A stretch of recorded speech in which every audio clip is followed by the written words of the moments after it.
The following is a transcript of a conversation between Matías De Stefano, referred to as me, and his higher self, referred to as I am. 22nd March, 2021, Psychology. Me.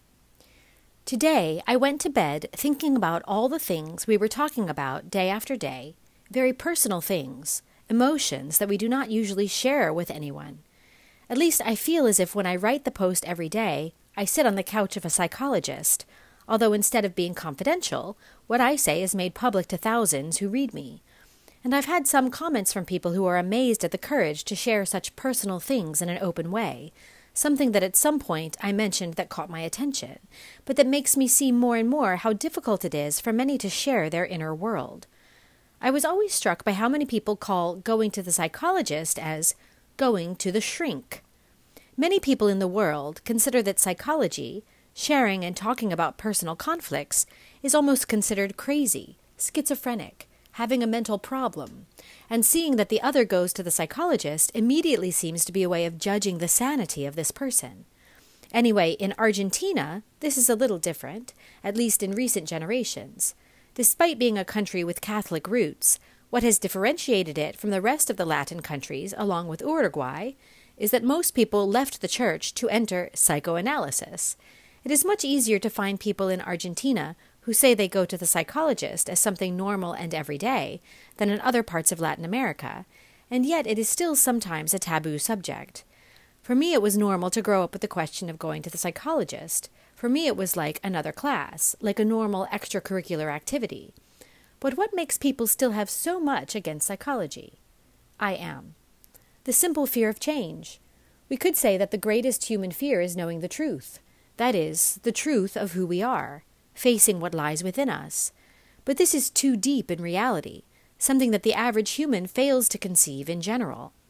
What runs through every human is the fear of changing, of discovering that what they can see inside forces them to leave things, to break ties, to see that it is not as they believe, that someone knows more about them than themselves. That gives insecurity, makes you feel helpless, without weapons, without armor, showing your greatest weaknesses, and on top of that, being forced to change. Remember that the constant search for life is not change, but stability, yet it is achieved due to the adaptation to change. The only real constant is change, and therefore the search in that constant are the moments of season, stability. Therefore, when a person achieves stability, or what he believes to be stability, on a physical, emotional, or mental level, either from an attitude, an attachment, or a belief, he clings to that as the greatest anchor to remain present and on axis, in balance, fearing to face the weakness that implies letting go, losing security, control over your life. Me. And psychology questions those anchors. I am. Psychology was just developed to question the individual. The question is the only way the individual can discover the answers that lie within. The ability to ask awakens more awareness than the ability to give answers, and a being who defends his integrity interprets the question as a threat, an interrogation typical of a prison, of war, of a captive being interrogated by the oppressor. He who asks questions opens an infinite Pandora's box, which will awaken aspects never seen before of himself, and which will make him question the reality in which he lives, seeking to transform it.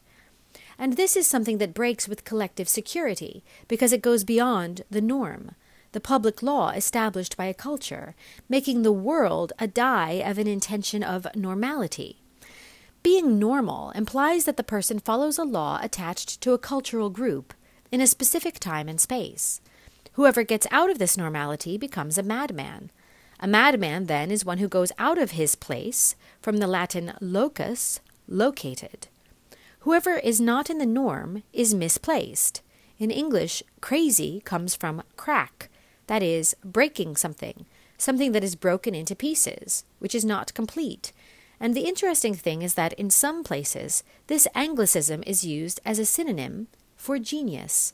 Well, normally, geniuses are crazy, since they not only break the schemes, but they leave the established place. Me. So for fear of losing security, in history, many geniuses were classified as crazy, which is why humanity did not advance faster than it could have. But why don't religions, based on crazy stories and hallucinations of people talking to invisible beings, go through the same process? I am. Because a religion is born of a shared tradition, of a group that follows the same idea and that gives security of herd, of clan, ensuring survival and stability through tradition. In many cases, faith is not as important as religion, not even taken into account, because many people can belong to religions because of the security they provide without having faith in the philosophy professed by that religion. Me. Like Catholics who don't believe in the appearance of angels. I am. Madness is characterized by being the product of the vision of a single individual. Moses, Abraham, Muhammad, Jesus, Buddha, and so many others were mad geniuses, misunderstood, but whose words brought stability to many people, and they built religions around them, giving greater security. But in Greece, as well as in some other region of the world, but with less influence, free thinkers arise outside religions and traditions, those who loved questions more than gods, because the gods had rules, they had no freedom, and the question granted the true love of existence, knowledge. Thus arose philosophy, which is the art of questioning the soul, the inner world about its perception of the world. The questioners were crazy, artists of the mind, of diction, people who spent their lives imagining, daydreaming. Me. Daydreaming is a good attribute of Pisces. I am. They believed that questions and ideas would free humans from the oppression of beliefs and traditions. There was true freedom. The body was considered almost as a prison of the soul, clinging to living in a world of limits and patterns. But philosophers loved life, so they considered freeing the soul from its cave, from its prison, so that it can express itself freely in the word, thought, and action. Soul is movement, from the Latin anima, animate, but in Greek, soul is said psyche. While for religions the soul was a spiritual attribute that had to be freed from sins or their punishment in the world. For philosophy, the soul was the essence of every living being that had to be nourished with knowledge through incessant searching. But monotheistic religions banned philosophies since they violated dogmas by questioning the norm. Thus, for centuries, the question was silenced, until, during the Renaissance, scientistic methods began to question the world again and to develop paths of knowledge, of study, that allowed us to know the world. These groups of concepts and studies were called logos, from the Greek treatise, word, study. For centuries it was forbidden to perform autopsies to recognize causes of death of a deceased, since dismembering bodies was conceived as sin, sacrilege. It would be a long time before scientists could investigate how the human body and its organs worked, but above all, when they opened it, they asked themselves something fundamental. Where is the soul? They understood that what moves the body was not a soul tucked inside a body, but a set of biological mechanisms, and that the connector and mobilizer par excellence was the brain and its nervous system. Thus, the soul came to be understood as a functioning of the brain, and the only way to access this functioning was not through an autopsy, but through cognitive tests, experiments with brain games and questions, to analyze the way in which the brain processes this knowledge.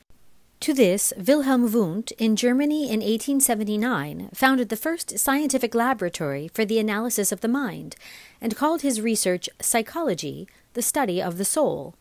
Me. So psychology is very recent. I am. It was always present in some form, but not as a possible science. Experimental psychology tried to place itself at the height of the other sciences, although they would never accept it as such. The different psychologists of history were demonstrating human responses to certain stimuli through various experiments, demonstrating that there are strategic ways to reach hidden places of the mind. Thus, psychology is founded as a therapeutic method to identify traumas and repair them through questions, activities, thought experiments. Psychology is not for the crazy. It is to solve the hidden traumas that you cannot discover for yourself. Psychology is a map, a GPS that helps identify those hidden places inside. Me. those who, upon discovering, impel us to healing, and therefore to change, which leads us to the same as before, the fear of change. Many cling so much to trauma that they consider it their nature, their way of well-being and survival, and prefer to defend themselves so as not to disturb that apparent security, even if it is like clinging to the idea that a tumor makes you feel complete. I am. A human who does not open his soul is a rock in an organic body, immutable, rigid, which will never be transformed unless it lives great crises which break it. And when it breaks, it freaks out. I am. And there arises the reason why psychological centers are considered as the places where the crazy, the broken, the abnormal go. Because normally, seeking to survive, people take refuge in their lives not seeking to change anything, accumulating conflicts until the moment they explode in the crisis, breaking into pieces, losing the sense of things, leaving the norm, which makes them broken individuals, synonymous with madness. But if people learned to open up, to share their souls, their feelings, to talk about the things that happen to them in their heart and mind, if we practiced speaking, letting go of control, the need to defend ourselves and share what we feel, then psychology would not be to attend to the broken, but to accompany the sane. I am. Psychology is the technique of empathy, the methodology of compassion. If you practice it from childhood, there will be no one normal, no one abnormal, because we will all be geniuses of our own existence. We will all be free, because we will know that the question leads us to the empathy of constant transformation. A free soul is a spirit capable of manifesting in matter. I am. Ask yourself the question, and you will find the genius of the answer. In the questioning of your mind lies the key that frees your soul.